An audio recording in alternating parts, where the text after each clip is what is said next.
नमस्कार दोस्तों, आपका स्वागत है। तो आज की इस वीडियो में हम भारत की नदियों का भाग 2 गंगा नदी तंत्र कवर करेंगे। मैं आपको डायग्राम के सहायता से समझाऊंगा, पूरा डिटेल में कवर कराऊंगा। इससे पिछली वीडियो में हमने सिंधु नदी तंत्र और ब्रह्मपुत्र नदी तंत्र उसे कवर कर लिया था, और आज की वीडियो में हम देखेंगे गंगा नदी तंत्र। तो चलिए बिना देरी किए हुए वीडियो को शुरू करते हैं। तो चलिए वीडियो की शुरुआत करते हैं। और गंगा नदी तंत्र को पूरा डायग्राम से समझने से पहले हम कुछ गंगा नदी से रिलेटेड बेसिक जानकारी जान लेते हैं। उसके बाद हम पूरा गंगा नदी तंत्र डायग्राम से कवर करेंगे। तो सबसे पहले है कि गंगा नदी भारत की सबसे लंबी नदी है, और बात करें इसकी लंबाई की तो इसकी कुल लंबाई है 2525 किलोमीटर, यानी कि 2525 किलोमीटर। और गंगा नदी दो देशों से गुजरती है, भारत और बांग्लादेश। तो भारत के उत्तराखंड से निकलती है, उसके बाद ये बांग्लादेश चली जाती है, और बांग्लादेश से बाद ये बंगाल की खाड़ी में गिर जाती है। तो ये दो देशों से गुजरती है। पर बात करें इसके अपोहा तंत्र की, मतलब कि इसकी सहायक नदियों की, उसको भी इंक्लूड करें तो सहायक नदियाँ तो नेपाल से भी आती हैं। पर अगर मुख्य रूप से गंगा नदी देखें तो वो दो देशों से ही गुजरती है, भारत और बांग्लादेश। उसके बाद देखते हैं कि गंगा नदी भारत के 5 राज्यों से गुजरती है। किन किन राज्यों से? बहुत ही महत्वपूर्ण है और कई बार एग्जाम में पूछे गए हैं। तो सबसे पहले है उत्तराखंड। उत्तराखंड से तो ये निकलती ही है। उसके बाद एंटर करती है उत्तर प्रदेश, और उत्तर प्रदेश के बाद बिहार। बिहार के बाद ये आगे झारखंड के ऊपरी हिस्से से निकलती है। तो कई किताबों में आपने पढ़ा होगा, उसमें झारखंड नहीं दिया होता। पर याद रखिए, जो गंगा नदी है ये झारखंड के भी कुछ हिस्सों से होकर गुजरती है, और उसके बाद ये पश्चिम बंगाल में चली जाती है, और पश्चिम बंगाल के बाद ये बांग्लादेश में प्रवेश करती है। तो बांग्लादेश के बाद ये बंगाल की खाड़ी में गिर जाती है। तो कुल कितने राज्य हुए हमारे जो भारत में हैं? ये हुए 5 राज्य: उत्तराखंड, उत्तर प्रदेश, बिहार, झारखंड और पश्चिम बंगाल। आगे हम इसे मैप में भी देखेंगे, पर अभी आप याद रखिए। उसके बाद हम देखते हैं गंगा नदी की कुछ विशेषता। तो गंगा नदी स्वतः स्वच्छ होने वाली नदी है, यानी कि ये सेल्फ प्योरीफाइंग रिवर है। आपने भी देखा होगा, जब आप गंगा स्नान करने जाते हैं तो वहाँ से बोतलों में गंगा जल भर कर लाते हैं ना, और वो गंगा जल आप कितने दिनों तक, सालों तक रखते हैं, फिर भी वो ख़राब नहीं होता। तो क्यों ख़राब नहीं होता? आपने कारण जाना है इसके पीछे? तो इसके पीछे का कारण है बैक्टीरियोफेज नामक एक वायरस। तो ये बैक्टीरियोफेज नामक एक वायरस है, जिसके कारण जो गंगा नदी है इसका पानी कभी ख़राब नहीं होता, क्योंकि ये वायरस है बैक्टीरियोफेज, ये हानिकारक जो बैक्टीरिया होते हैं उनको ख़त्म कर देता है। तो जो गंगा नदी में हानिकारक बैक्टीरिया होते हैं ना, उनको बैक्टीरियोफेज नामक वायरस ख़त्म कर देता है, जिस कारण जो गंगा नदी है इसके पानी में कभी कीड़े नहीं लगते और ना ही पानी खराब होता है। याद रखिएगा, महत्वपूर्ण फैक्ट है। उसके बाद देखते हैं कि गंगा नदी को 2008 में राष्ट्रीय नदी घोषित कर दिया गया। अब ये हमारी नेशनल रिवर है गंगा नदी। कब किया गया घोषित? 2008 में। अगला फैक्ट है कि गंगा डॉल्फिन को भारत का राष्ट्रीय जलीय जीव घोषित किया गया है। तो जो गंगा में डॉल्फिन पाई जाती है उसे हमारे भारत का राष्ट्रीय जलीय जीव घोषित किया गया है, ये भी याद रखिए।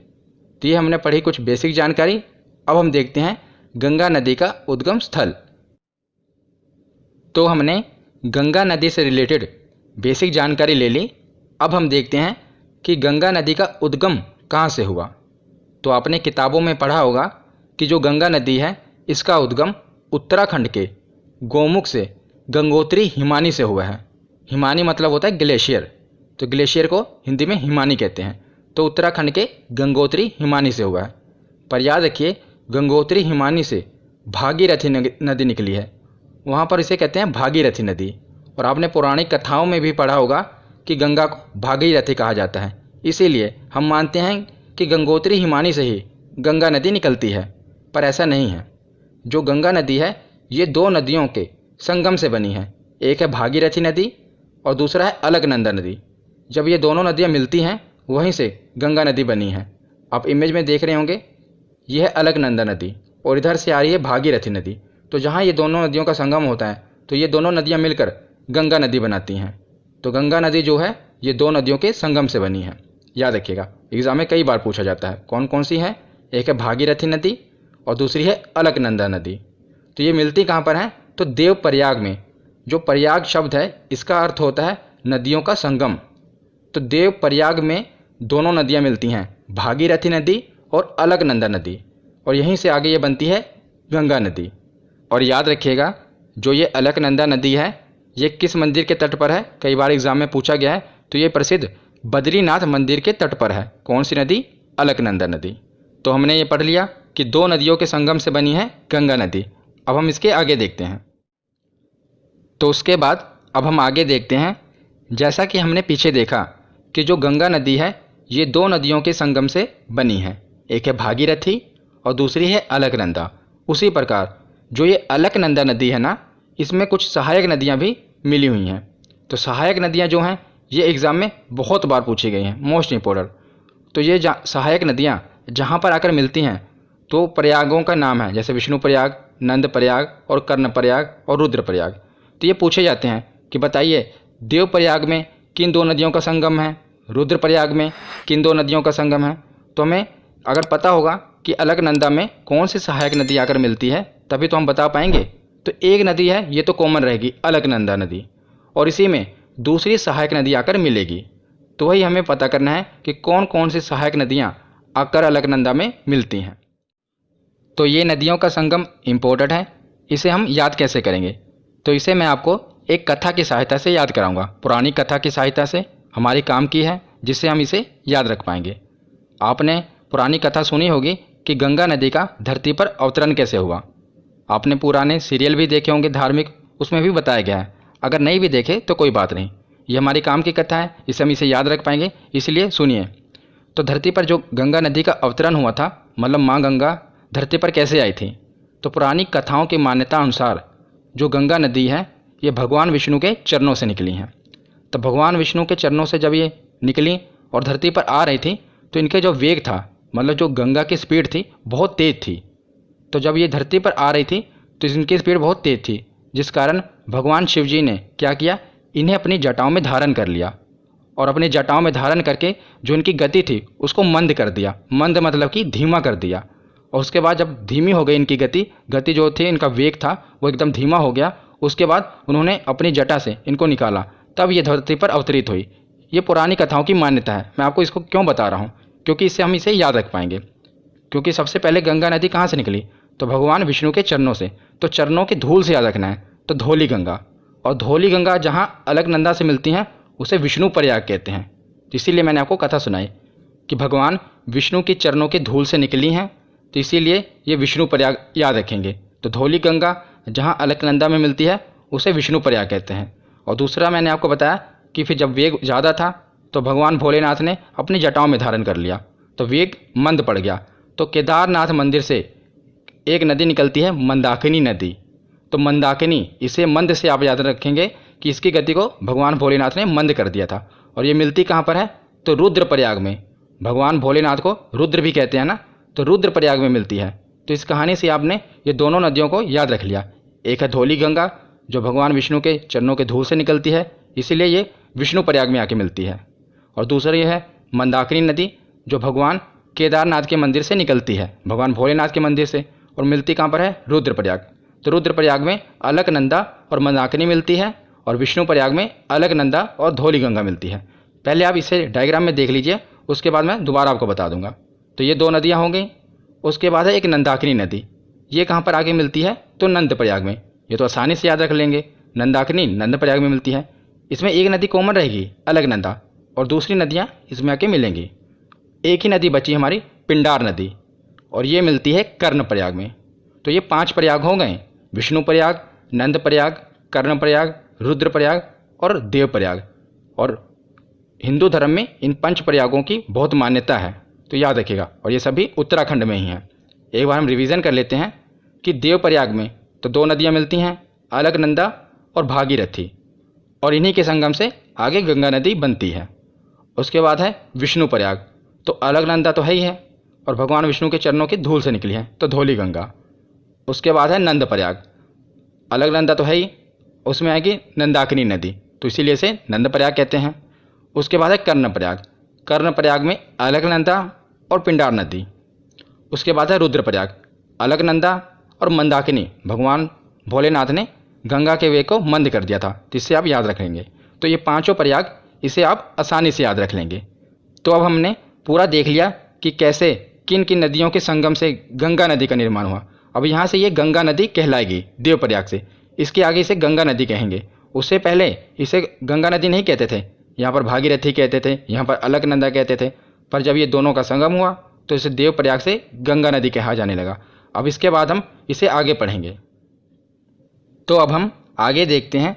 मैंने इस स्लाइड में पूरा गंगा नदी का अपोहा तंत्र, कौन कौन सी सहायक नदियाँ हैं, गंगा नदी कहाँ कहाँ से गुजरती है, सभी को एक ही स्लाइड में कवर किया है।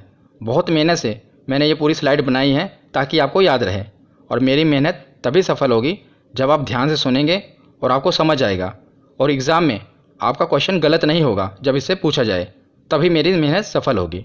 तो चलिए ध्यान से सुनिए। तो सबसे पहले आपको क्या करना है, पूरा डायग्राम, आप घबराइए मत, मैं आपको समझाऊंगा, पूरा डायग्राम आपको समझाऊंगा। उसके बाद क्या करना है, जब ये वीडियो ख़त्म हो जाए, आपको PDF के सहारे नहीं रहना, आपको कॉपी पर जैसे मैंने ये डायग्राम बनाया है अपने हाथ से पूरा बनाना है। तो जब आप डायग्राम को बना लेंगे तो आपको रिवीजन हो जाएगी, और आपको ये डायग्राम कभी भूलेगा नहीं, और आपको पूरा गंगा नदी तंत्र याद रहेगा। तो चलिए देखते हैं। तो जैसा कि पीछे मैंने आपको बता दिया था, कहाँ तक, देवप्रयाग तक, कि दो नदियों का संगम हुआ था, उसकी सहायक नदियाँ भी मैंने आपको बता दी थी। तो देवप्रयाग के बाद ये गंगा नदी बनी। तो उसके बाद अब यहाँ से हम आगे देखेंगे, आगे पूरा कंटिन्यू करेंगे। तो देवप्रयाग के बाद क्या होता है कि जो गंगा नदी है आगे जाती है और हरिद्वार में, हरिद्वार इंपॉर्टेंट है। हरिद्वार आप गए भी होंगे गंगा स्नान करने।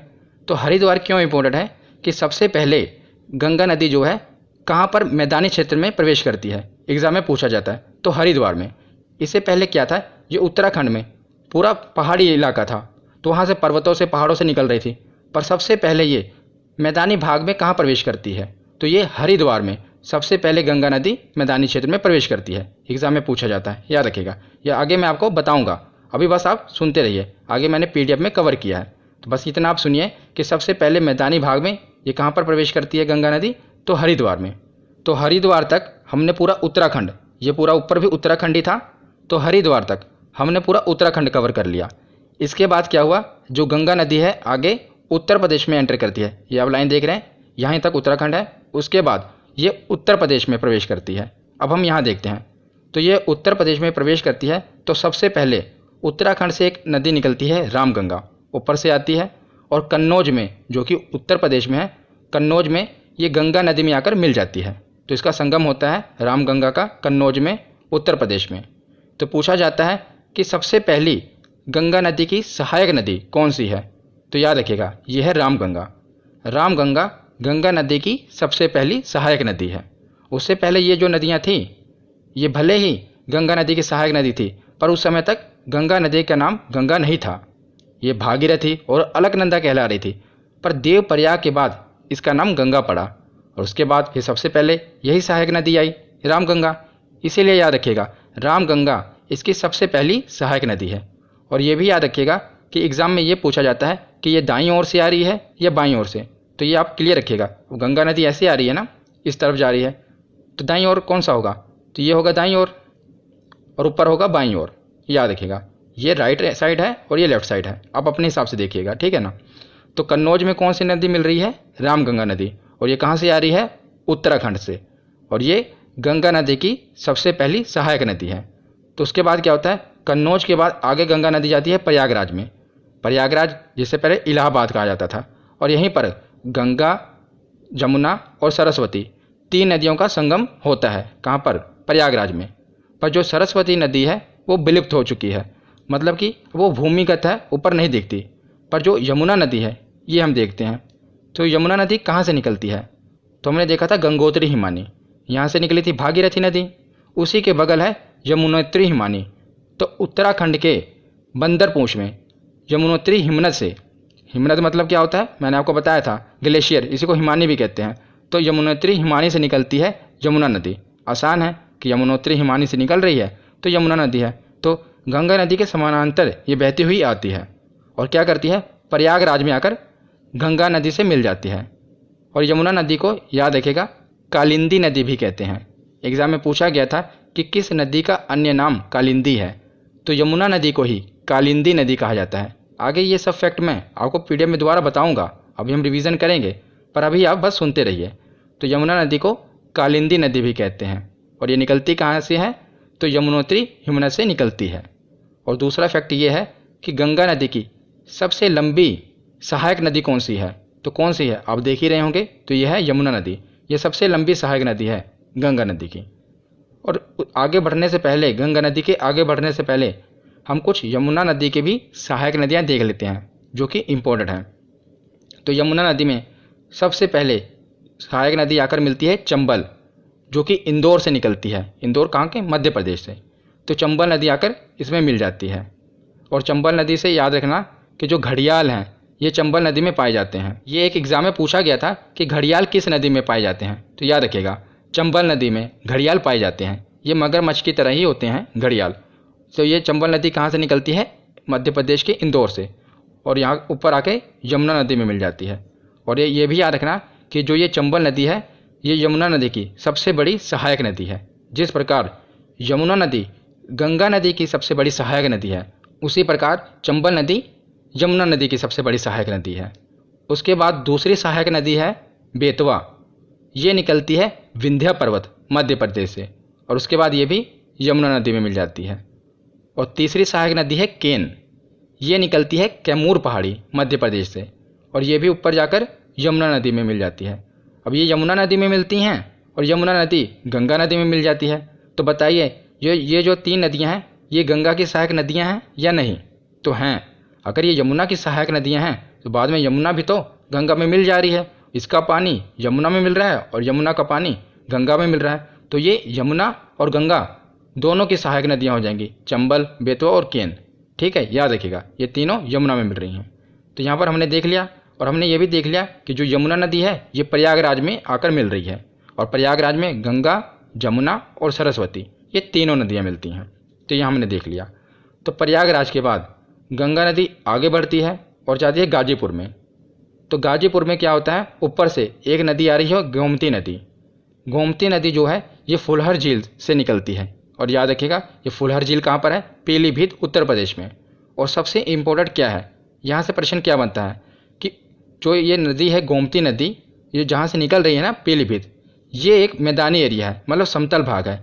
अभी तक हमने देखा कि जितनी भी सहायक नदियाँ निकल रही हैं ये किसी न किसी पहाड़ी से निकल रही हैं, पर्वत से निकल रही हैं, पर इकलौती ऐसी सहायक नदी है गोमती जो कि एक मैदानी भाग समतल एरिया से निकल रही है। और कहाँ से, फुलहर झील से। तो एग्ज़ाम में एक प्रश्न बना था कि बताइए ऐसी कौन सी नदी है सहायक नदी जो गंगा में आकर मिलती है और एक समतल भाग से निकलती है। समतल मतलब समझ रहे हैं ना, समतल भाग से, ना किसी पहाड़ से निकल रही है ना किसी पर्वत से निकल रही है, एक समतल यानी कि एक मैदानी भाग। पीलीभीत जो कि यूपी में है, फुलहर झील वहीं से निकलती है गोमती नदी। और इससे एक और प्रश्न बनता है कि उत्तर प्रदेश की जो राजधानी है लखनऊ, वो भी गोमती नदी के तट पर है। तो दोनों प्रश्न याद रखिएगा, एक तो जो लखनऊ है वो गोमती नदी के तट पर है, और जो गोमती नदी है ये मैदानी भाग से निकल रही है। तो हमने उत्तराखंड और उत्तर प्रदेश देख लिया। उसके बाद हम देखते हैं बिहार। तो मैं आपको अपने दिमाग में रखिए, आप पहले था उत्तराखंड, उत्तराखंड के बाद देखा उत्तर प्रदेश, गंगा नदी आई, तो उसके बाद अब कहाँ पर जाएगी, बिहार में। और याद रखिएगा जो बिहार में गंगा नदी की सहायक नदियाँ हैं वो ज़्यादातर कहाँ से निकल रही हैं, तो नेपाल से। इसीलिए मैंने ऊपर देखिए ये नेपाल बना है। ये तीन नदियाँ आप देख रहे हैं, गंडक, कोसी और काली करनाली, ये दोनों मिलकर बाद में एक ही नदी बन जाएगी, इसलिए मैं तीन नदियाँ कह रहा हूँ। काली करनाली, गंडक और कोसी ये कहाँ से निकल रही हैं, तो नेपाल से। तो सबसे पहले देखते हैं काली नदी और करनाली नदी। तो काली नदी जब ये भारत में प्रवेश करती है तो इसे शारदा नदी कहते हैं। आपने शारदा नदी के बारे में सुना होगा, वो इसी काली नदी को कहा जाता है। और दूसरी है करनाली, काली करनाली, ये दोनों नेपाल से निकल रही हैं। काली को भारत में शारदा कहते हैं और करनाली को भारत में घाघरा नदी कहते हैं। और जब इन दोनों नदियों का संगम होता है उसके बाद ये एक नदी बन जाती है और इसको फिर घाघरा नदी कहने लगते हैं भारत में। देखिए नेपाल से क्या थी, नेपाल में दो नदियाँ थीं, एक थी काली और दूसरी थी करनाली। और काली को भारत में कहते थे शारदा नदी और करनाली को कहते थे घाघरा नदी। फिर इन दोनों नदियों का संगम हुआ, शारदा और घाघरा का, तो एक ही नदी बन गई, घाघरा नदी। और यही घाघरा नदी आकर भारत में छपरा में मिल जाती है गंगा नदी से। तो याद रखिएगा। तो ये हमने देख लिया घाघरा नदी। उसके बाद हम देख रहे हैं नीचे से एक नदी आकर मिल रही है, सोन नदी। ये अमरकंटक पहाड़ी से निकलती है। पहाड़ी वाले वीडियो में मैंने आपको बताया था कि अमरकंटक पहाड़ी कहाँ पर है। तो ये मध्य प्रदेश और छत्तीसगढ़ के बॉर्डर पर है ना, तो वहीं से सोन नदी निकल रही है नीचे से, और पटना में आकर ये गंगा नदी से मिल जाती है। पटना के समीप मिलती है सोन नदी। तो एग्ज़ाम में एक प्रश्न बनता है कि कौन सी ऐसी नदी है जो दाईं ओर से सीधा आकर गंगा नदी में मिल जाती है। तो देख लीजिए, इसकी कोई सहायक नदी नहीं है ना, ये सीधा आकर गंगा नदी में मिल रही है। और ऊपर यमुना नदी भी थी, पर इसकी सहायक नदियाँ थीं, पर सोन नदी सीधा आकर पटना के समीप गंगा नदी में मिल जा रही है। और ये भी पूछा जाता है कि ये किस पहाड़ी से निकलती है। तो किस पहाड़ी से निकलती है? अमरकंटक पहाड़ी से। तो यहाँ तक हमने छपरा और पटना तक देख लिया। उसके बाद देखते हैं ऊपर नेपाल से एक और नदी आ रही है, गंडक नदी, और ये सोनपुर में आकर मिल जाती है गंगा नदी से। तो कौन सी नदी आ रही है? गंडक नदी। एग्ज़ाम में क्या प्रश्न बनता है वो भी मैं आपको बता रहा हूँ कि नेपाल से कौन कौन सी नदियाँ निकलकर गंगा नदी में मिल जाती हैं। तो काली करनाली, जिसे घाघरा कहते हैं, और गंडक, और एक आगे है कोसी। ये नदियाँ नेपाल से निकलती हैं। और मैं आपको साथ साथ ये भी बता रहा हूँ कि किस जगह पर आकर ये गंगा से मिल जाती हैं। तो गंडक नदी सोनपुर के समीप आकर गंगा नदी से मिल जाती है। तो उसके बाद है कोसी नदी, मोस्ट इम्पोर्टेंट, ये भी नेपाल से आ रही है। और ये कुर्सेला, बिहार में एक जगह है कुर्सेला, उसी के समीप ये नदी गंगा नदी से मिल जाती है। कौन सी नदी? कोसी नदी। तो जो कोसी नदी है ये अपने रास्तों को बहुत बदलती है, इसीलिए ये बहुत कुख्यात है अपने रास्तों को बदलने के लिए। और इसे बिहार का शोक कहा जाता है, क्योंकि बिहार में हर साल इस नदी के कारण बाढ़ आती है। और ये नदी अपना रास्ता बदल लेती है ना, कभी मान लीजिए ये नदी पहले इस रास्ते से जा रही है और उसके बाद पता लगा अचानक इस रास्ते से जाने लगी, तो जिस कारण क्या होता है, इस नदी के कारण बिहार में बहुत बाढ़ आती है। तो इसीलिए इसे बिहार का शोक भी कहा जाता है। किस नदी को? कोसी नदी को। और ये कुर्सेला में, बिहार के कुर्सेला में गंगा नदी से आकर मिलती है, याद रखिएगा। तो हमने पूरा बिहार देख लिया। पहले हमने उत्तराखंड देखा, फिर उत्तर प्रदेश देखा और बिहार देख लिया। और उसके बाद हम आगे बढ़ते हैं पश्चिम बंगाल की तरफ। तो एक दार्जिलिंग की पहाड़ी, पश्चिम बंगाल में है ना दार्जिलिंग की पहाड़ी, वहाँ से एक नदी निकलती है, महानंदा नदी। ये गंगा नदी की आखिरी सहायक नदी है, याद रखिए। सबसे पहले कौन थी? रामगंगा, ये पहली थी। और आखिरी कौन सी है? महानंदा। ये भारत की बात कर रहा हूँ मैं कि भारत में आखिरी कौन सी है? महानंदा। तो महानंदा कहाँ से निकल रही है? दार्जिलिंग की पहाड़ी से निकल रही है। और ये फरक्का बैराज है, मतलब समझ लीजिए जो ये महानंदा नदी है ना, ये बिहार और पश्चिम बंगाल के बॉर्डर में बहती हुई जाती है और पश्चिम बंगाल में चली जाती है। कौन सी नदी है? महानंदा नदी, याद रखिएगा। ये निकलती कहाँ से है ये पूछा जाता है। तो ये दार्जिलिंग की पहाड़ियों से निकलती है। कौन सी नदी है? महानंदा नदी। और सबसे इंपॉर्टेंट है, ये सबसे आखिरी सहायक नदी है, ठीक है। और उसी के बाद बना हुआ है फरक्का बैराज, आपको पता होगा पश्चिम बंगाल में है। यहाँ से क्या होता है, जो गंगा नदी है, अभी आपने देखा जो गंगा नदी है ये दो नदियों के संगम से बनी, उसके बाद एक नदी बनी उत्तराखंड से होते हुए उत्तर प्रदेश, बिहार, बिहार से झारखंड, फिर पश्चिम बंगाल, आगे जाकर क्या हुआ, फरक्का बैराज से फिर ये दो नदियों में बट गई। इसकी धारा थी जो गंगा नदी की, ये दो नदियों में बट गई, एक है हुगली और एक है पद्मा नदी। जो ये गंगा नदी है फरक्का बैराज से, जो कि पश्चिम बंगाल में है, वहाँ से दो धाराओं में बट जाती है। तो जो ये अपने पश्चिम बंगाल में आती है, नीचे की तरफ है पश्चिम बंगाल, तो यहाँ इसे कहते हैं हुगली नदी। और सबसे इम्पोर्टेंट ये है कि जो कोलकाता का शहर है ये कहाँ बसा है, तो ये हुगली नदी के तट पर है, कोलकाता शहर। एग्जाम में पूछा गया है कि कोलकाता शहर किस नदी के तट पर है, तो हुगली नदी के तट पर है। और यही नदी जो है दो धाराओं में बट गई, तो जो दूसरी धारा थी ये बांग्लादेश में चली गई, और बांग्लादेश में इसे पद्मा नदी कहते हैं। और जो हुगली नदी है इसी में एक धारा, एक सहायक नदी आकर मिलती है, इसे कहते हैं दामोदर नदी। और ये छोटा नागपुर पठार से निकलती है दामोदर नदी, और ये हुगली नदी में जाकर मिल जाती है। और इसी दामोदर नदी को पश्चिम बंगाल का शोक भी कहते हैं। जिस प्रकार याद रखिए, कोसी नदी को किसका शोक कहते हैं? बिहार का शोक। तो शोक क्यों कहते हैं? क्योंकि ये नदी बाढ़ लाती है। तो इसी प्रकार दामोदर नदी है, पश्चिम बंगाल में बाढ़ का कारण है, इसीलिए दामोदर नदी को पश्चिम बंगाल का शोक कहते हैं। और ये किस नदी की सहायक नदी है? तो हुगली नदी की सहायक नदी है। तो अब हमने बांग्लादेश तक इसे देख लिया। पहले हमने उत्तराखंड देखा, उत्तराखंड के बाद हमने देखा ये उत्तर प्रदेश में गई, उत्तर प्रदेश के बाद बिहार देख लिया, बिहार के बाद झारखंड का थोड़ा सा एरिया अगर हम कहें तो मैं आपको बताऊं कि कहाँ से निकलती है, तो साहेबगंज जगह है झारखंड में, वहाँ से ये निकलती है। तो उसके बाद हमने देखा पश्चिम बंगाल के बाद हमने देखा कि ये दो धाराओं में बट गई, एक हुगली नदी हो गई और एक पद्मा नदी हो गई। ये गंगा नदी का ही नाम है, तो गंगा नदी को ही पश्चिम बंगाल में हुगली कहते हैं और बांग्लादेश में पद्मा नदी कहते हैं। तब इसके बाद हम आगे अगली स्लाइड में कंटिन्यू करते हैं। तो पिछली स्लाइड में हमने देख लिया कि जो गंगा नदी थी वो दो धाराओं में बट गई थी। ये तो अपने यहीं पश्चिम बंगाल में हुगली नदी हो गई, और यही गंगा नदी जब बांग्लादेश में एंटर करती है तो इसको कहते हैं पद्मा। ये थोड़ा सा रह गया, इसे भी देख लीजिए क्योंकि एग्ज़ाम में प्रश्न बनेंगे इससे। तो पद्मा नदी कहते हैं बांग्लादेश में। और इससे पिछली वीडियो में मैंने आपको बताया था कि जो ब्रह्मपुत्र नदी है अरुणाचल प्रदेश से आते हुए सिक्किम से होते हुए बांग्लादेश में जा रही थी ना, तो बांग्लादेश में उसे क्या कहते थे, जमुना। तो ब्रह्मपुत्र को कहते हैं जमुना बांग्लादेश में, और गंगा को कहते हैं पद्मा। तो ये दोनों नदियाँ एक जगह आकर मिल जाती हैं। और एक नदी है मेघना, जो कि बांग्लादेश से होते हुए इन धाराओं में मिल जाती है। तो तीन नदियों का संगम हो जाता है, पद्मा, जमुना और मेघना। और उसके बाद ये एक नदी बन जाती है जिसे मेघना नदी कहते हैं। फिर से बता देता हूँ, गंगा नदी जब बांग्लादेश में एंटर करती है तो उसे कहते हैं पद्मा, और ब्रह्मपुत्र नदी बांग्लादेश में एंटर करती है तो उसे कहते हैं जमुना, और बांग्लादेश से ही एक नदी है मेघना। ये तीनों नदियों का संगम होता है, और संगम होने के बाद एक नदी बनती है। तो इस नदी को क्या नाम देते हैं, बांग्लादेश वाले इसे कहते हैं मेघना नदी।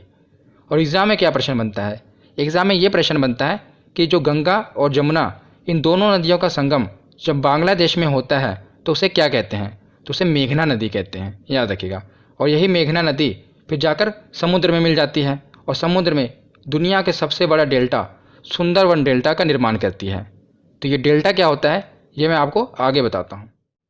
तो पीछे हमने देख लिया कि जो मेघना नदी थी जब ये समुद्र में जाती है, मतलब कि गंगा ब्रह्मपुत्र ये सभी नदियाँ जब समुद्र में जाती हैं तो डेल्टा का निर्माण करती हैं। ये दुनिया का सबसे बड़ा डेल्टा है सुंदरवन डेल्टा। तो ये डेल्टा होता क्या है, पहले इसकी मैं आपको डेफिनेशन बताता हूँ, फिर अपनी भाषा में आसानी से समझाता हूँ। तो सबसे पहले है कि डेल्टा प्रायः उस भूभाग को कहा जाता है जो नदी द्वारा लाए गए अवसादों के संचयन से निर्मित होता है। विशेषता नदी के मुहाने पर जहाँ वह किसी समुद्र में गिरती है, इस भूभाग का आकार साधारणतः त्रिभुज जैसा होता है। आप देख ही रहे होंगे त्रिभुज जैसे इसकी आकृति होती है, इसी को कहा जाता है, क्या कहा जाता है, डेल्टा कहा जाता है। तो अब मैं आपको आसान भाषा में समझाता हूँ। आपने देखा होगा कोई भी नदी निकलती है तो पर्वत या पहाड़ों से निकलती है, ऊंचाई से। तो जब ये नदी ऊंचाई से निकलती है तो इसका बहाव बहुत तेज होता है, बहुत तेज़ी से बहती हुई आती है, और अपने साथ मिट्टी अवसाद ये सब लेकर बहती हुई आती है। तो जब ये पहाड़ी भागों से निकल रही होती है तब तो इसकी गति बहुत तेज़ होती है, पर जैसे ये मैदानी भाग में एंटर करती है अब इसकी गति क्या होती है, मंद पड़ जाती है, मतलब धीमी हो जाती है। पर ये जो मिट्टी है अभी भी उसको भाकर ले जा रही होती है, पर इसकी गति जो होती है स्लो हो जाती है। या ऐसे याद रखिए कि जब ये पहाड़ों से निकलती है तो ये तो पूरी जवान होती है, पर जैसे जैसे ये समतल ज़मीन पर जाती जाती है बूढ़ी होती जाती है। अब जो इसमें शक्ति होती है, जो मिट्टी अपने साथ ये लेकर आ रही है, उसको जो धकेलने की क्षमता होती है वो बहुत कम हो जाती है। पहले तो जब ये ढालों से उतर रही होती है तो पूरा तेज़ी के साथ मिट्टी को बहाकर ले आ रही होती है, पर जैसे जैसे ये समतल भागों में एंटर करती है इसको जो ढकेलने की क्षमता है, जो अपने साथ ये कचरा मिट्टी लेकर आ रही है, उसकी क्षमता कम हो जाती है। पर जैसे ये समुद्र के पास पहुंचती है बिल्कुल इसकी क्षमता खत्म हो जाती है। तो क्या करती है, मिट्टी को अपने साथ लाए गए जो गाद मिट्टी अवसाद है उसको जमा कर देती है। तो एक जगह जमा कर देती है सारा कचरा। पर उसके बाद क्या है, पर जो नदी है उसको तो कहीं ना कहीं से निकलना है ना, तो अलग अलग शाखाओं में बढ़ जाती है। जैसा कि आप इमेज में देख रहे हैं, ये देखिए नदी आई, उसने अपने साथ पूरा कचरा जमा कर दिया। और उसके बाद क्या हुआ, नदी देख रहे हैं ना अलग अलग शाखाओं में बट गई और जाकर समुद्र में मिल गई। तो इस प्रकार क्या हुआ, एक त्रिभुजाकार आकृति बन गई, और इसी को कहते हैं डेल्टा। आशा करता हूँ आपको समझ आया होगा, इसी को क्या कहा जाता है, डेल्टा कहा जाता है। और यही डेल्टा जो है गंगा और ब्रह्मपुत्र नदी आकर बनाती हैं इसमें अपने बंगाल की खाड़ी में, और यही सुंदरवन डेल्टा पूरी दुनिया का सबसे बड़ा डेल्टा है, याद रखिएगा। तो अब हम कुछ महत्वपूर्ण तथ्य देख लेते हैं, इससे हमारा रिवीजन हो जाएगा। एक बार इसे भी कवर कर लेते हैं। तो अलकनंदा तथा भागीरथी के संगम को क्या कहते हैं, तो इसे गंगा नदी कहते हैं, जैसा कि मैंने आपको बताया। और गंगा की पहली सहायक नदी कौन सी है, तो कौन सी है गंगा की पहली सहायक नदी, तो ये है रामगंगा। गंगा की आखिरी सहायक नदी कौन सी है, तो ये है महानंदा। और गंगा की सबसे लंबी सहायक नदी तो यह है यमुना। उसके बाद है कि गंगा नदी कहाँ से मैदानी क्षेत्र में प्रवेश करती है, तो ये हरिद्वार में। मैदानी क्षेत्र में प्रवेश करती है। उससे पहले ये उत्तराखंड में पर्वत और पहाड़ों से निकल रही होती है, पर जैसे ही ये हरिद्वार में एंटर करती है वहाँ से ये मैदानी क्षेत्र में प्रवेश करती है। आगे है कि गंगा नदी के तट पर बसे प्रमुख शहर कौन कौन से हैं। तो सबसे पहले है प्रयागराज, प्रयागराज जिसे पहले इलाहाबाद कहा जाता था। उसके बाद है वाराणसी, बनारस। उसके आगे है कानपुर और उसके आगे है पटना। तो ये कुछ प्रमुख शहर हैं जो कि गंगा नदी के तट पर बसे हुए हैं। आगे है कि हुगली नदी के तट पर कौन सा प्रमुख शहर बसा है। तो मैंने आपको बताया था कौन सा प्रमुख शहर बसा है, तो कोलकाता। यह हुगली नदी के तट पर बसा हुआ है। उसके आगे है कि गंगा और ब्रह्मपुत्र की संयुक्त जलधारा बांग्लादेश में क्या कहलाती है। तो बताइए क्या कहलाती है। तो ये मेघना कहलाती है। गंगा को पद्मा कहते हैं, ब्रह्मपुत्र को जमुना कहते हैं, और जब ये दोनों धाराएं मिलती हैं तो उसे मेघना कहते हैं। याद रखिएगा। इसमें एक नदी और आकर मिलती है मेघना, उसी के कारण इसका नाम मेघना पड़ा है। पर ज़्यादातर यही प्रश्न पूछा जाता है कि गंगा और ब्रह्मपुत्र की संयुक्त जलधारा को क्या कहते हैं, तो मेघना कहते हैं। आगे है कि बिहार का शोक किस नदी को कहते हैं, तो कोसी नदी को। ये अपने मार्ग को बदलने के लिए कुख्यात है कोसी नदी, और इसे बिहार का शोक कहा जाता है। आगे है कि बंगाल का शोक किसे कहते हैं, तो दामोदर नदी को बंगाल का शोक कहते हैं। आगे है कि गंगा की सहायक नदी जिसका उद्गम स्थल मैदानी भाग है, तो गोमती नदी। मैंने आपको बताया था ना कि गोमती नदी ऐसी नदी है जिसका उद्गम स्थल मैदानी भाग है। तो यहाँ पर हमारा थ्योरी सेक्शन कंप्लीट होता है। अब हम इसके प्रीवियस ईयर क्वेश्चन देखते हैं। तो चलिए अब प्रीवियस ईयर क्वेश्चन देखते हैं कि हमारे कितने क्वेश्चन सही होते हैं। सबसे पहला प्रश्न है कि गंगा नदी निम्नलिखित में से किस राज्य से नहीं गुजरती। तो कौन कौन से राज्यों से गुजरती है, पहले तो ये आपको पता होना चाहिए। तो सबसे पहले कौन सा था, बोलिए। उत्तराखंड, दूसरा उत्तर प्रदेश, तीसरा बिहार, चौथा झारखंड, पांचवा पश्चिम बंगाल। तो इसमें देखिए कौन सा नहीं है, उत्तर प्रदेश, बिहार, बंगाल, ये तो है मध्य प्रदेश, यहाँ से नहीं गुजरती। अगला प्रश्न क्या है कि कालिंदी नदी का दूसरा नाम क्या है। तो बताइए क्या है। मैंने आपको बताया था यमुना। यमुना को ही कालिंदी नदी कहा जाता है। ये एनटीपीसी में पूछा गया था। उसके बाद अगला प्रश्न है कि केन नदी निम्नलिखित में से किसकी सहायक नदी है। पीछे मैंने आपको इसकी ट्रिक नहीं बताई, मैं आपको बता देता हूँ, मैं भूल गया था। इसकी ट्रिक भी है जिसे आप याद रख सकते हैं। तो जैसा कि ये 3 नदियाँ थी ना, चंबल, बेतवा और केन, इसे याद रखने का तरीका भी है। तो इसे आप KBC से याद रख सकते हैं, KBC। कौन बनेगा करोड़पति वाला है ना, मैंने उल्टा लिख दिया KBC। तो के से केन, बी से बेतवा और सी से चंबल। तो केन, बेतवा, चंबल, ये आप KBC से याद रख पाएंगे। आप लिखेंगे KBC, उसी से केन, बेतवा और चंबल, इससे आप याद रखें। तो केन नदी निम्नलिखित में से किसकी सहायक नदी है, तो ये है यमुना की सहायक नदी। यमुना की सहायक नदी है। आगे देखते हैं कि गंगा में मिलने वाली नदी जिसका उद्गम अमरकंटक में है। तो अमरकंटक पहाड़ी से कौन सी नदी निकल रही थी, तो ये निकल रही थी सोन नदी। पीछे हमने देखा था ना कि अमरकंटक पहाड़ी से ऊपर जाकर मिल रही थी। कहाँ पर मिल रही थी, तो पटना में मिल रही थी। कौन सी नदी थी, तो सोन नदी थी, याद रखिएगा। उसके बाद आगे देखते हैं कि अलकनंदा और धौली गंगा का संगम कहाँ होता है। तो धौली गंगा कहाँ से निकली थी, भगवान विष्णु भगवान के चरणों के धूल से निकली थी। तो विष्णु प्रयाग, तो विष्णु प्रयाग में इसका संगम होता है, अलकनंदा और धौली गंगा का, याद रखिएगा। उसके बाद अगला प्रश्न देखते हैं कि निम्नलिखित में से कौन सी नदी यमुना नदी में नहीं मिलती। तो बताइए कौन सी नहीं मिलती। हमने पढ़ा था KBC, केन, बेतवा, चंबल, ये तो मिलती हैं। बचा कौन सा, तो सोन नदी। ये यमुना नदी में नहीं मिलती, ये डायरेक्ट गंगा नदी में मिल जाती है, ठीक है ना। और कहाँ से निकलती है, अमरकंटक पहाड़ी से। अगला प्रश्न है कि अलकनंदा के साथ वह कौन सी नदी है जिसका संगम रुद्रप्रयाग में होता है। तो बताइए, रुद्रप्रयाग भगवान भोलेनाथ का दूसरा नाम है रुद्र। तो ये निकलती कहाँ, केदारनाथ से निकलती है और रुद्रप्रयाग में मिल जाती है। और भगवान भोलेनाथ ने क्या किया था, गति को मंद किया था। तो मंदाकिनी, याद रखिएगा कौन सी नदी है, मंदाकिनी नदी। ये अलकनंदा और मंदाकिनी नदी रुद्रप्रयाग में मिल जाती हैं। उसके बाद अगला प्रश्न है कि दामोदर नदी निकलती है, तो कहाँ से निकलती है। तो ये छोटा नागपुर पठार से निकलती है, मैंने आपको बताया था। और हुगली नदी की ये सहायक नदी है, दामोदर नदी, और इसे बंगाल का शोक भी कहा जाता है। उसके बाद अगला प्रश्न आ भी गया, देखो कि बंगाल का शोक किस नदी को कहा जाता है। तो मैंने आपको अभी बताया कौन सी नदी है, दामोदर नदी, इसे बंगाल का शोक कहा जाता है। अगला प्रश्न है कि बिहार का शोक किसे कहा जाता है। ये तो बहुत इंपॉर्टेंट है, किसको कहा जाता है, तो कोसी नदी को बिहार का शोक कहा जाता है।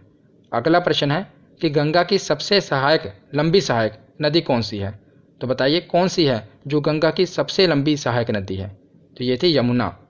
और बात करें यमुना की सबसे लंबी सहायक नदी, तो वो कौन सी, वो चंबल थी। अगला प्रश्न है कि यमुना नदी का अन्य नाम क्या है। तो हमने पीछे देखा था ना कि कालिंदी नदी किसे कहते थे, तो यमुना नदी को कहते थे। उसी प्रकार यमुना नदी का अन्य नाम है कालिंदी। तो अगला प्रश्न देखते हैं, बस 2 ही प्रश्न बचे हैं कि गंगा नदी किस क्षेत्र से मैदानी भाग में प्रवेश करती है। तो कहाँ से प्रवेश करती है मैदानी भाग में, तो हरिद्वार से।